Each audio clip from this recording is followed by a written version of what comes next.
Los versos del corazón por ti brotan de mi vida y tiene aroma sutil que da al Paraguay mi canto de amor.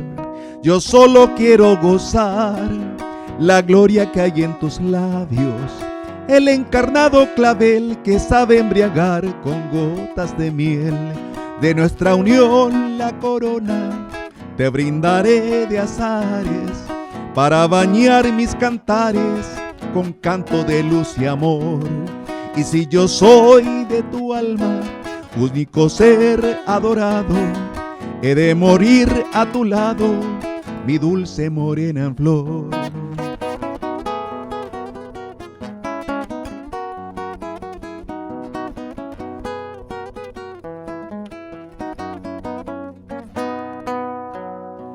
Con tierno arrullo te haré, mi Virgen de la Esperanza, como silvestre oración de amor guaraní, mi arriera canción.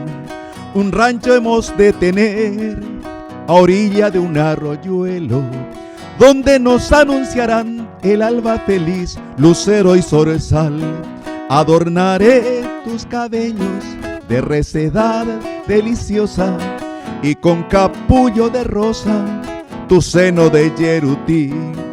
He de cubrir yo tu cuerpo primaveral, reina mía, en un jardín de armonía con mantos de ñandutí.